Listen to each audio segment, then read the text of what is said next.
Now let's move to Lebanon, which of course has provided shelter to more than 1 million Syrian refugees, both in private homes and in makeshift refugee camps that have endured a brutal winter.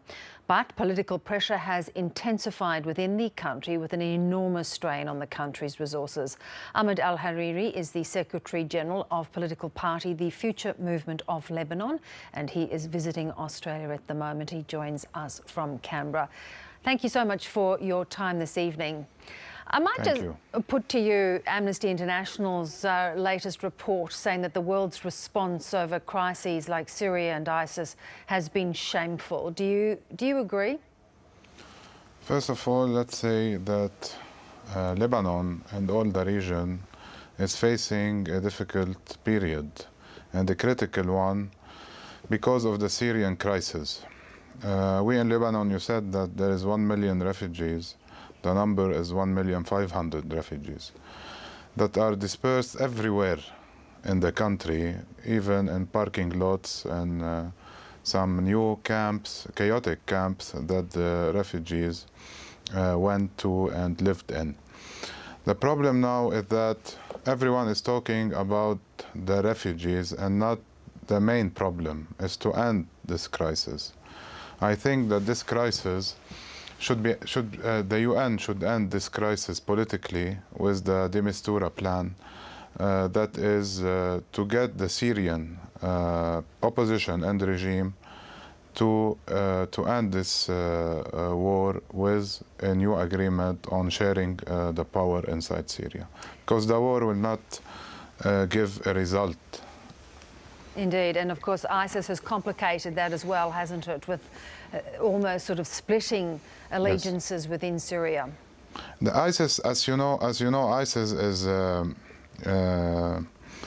it was a result of the brutal action of the Syrian regime and the regime of Nouri al-Maliki, and we know all the pressure that these two regimes put on the Sunni inside both countries, that led to Daesh to take advantage of this action and start an opposite radical war against all the region. But if we want to see, or if we want to look at what Daesh is doing, Daesh at the end is taking territory in Syria and Iraq from Sunnis and not from other fractions.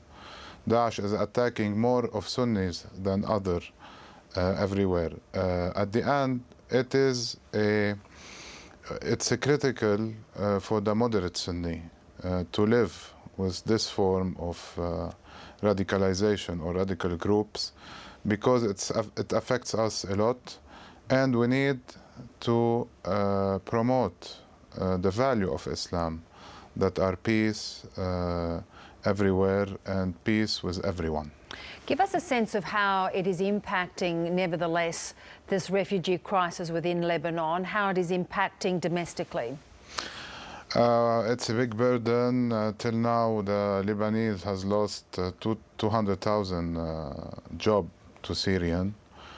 In terms of the small businesses, the Syrians are opening all the kind of small businesses in the villages and towns they are living in, and they are still bringing the raw material from Syria, so they are competing by price and by quality to the Lebanese.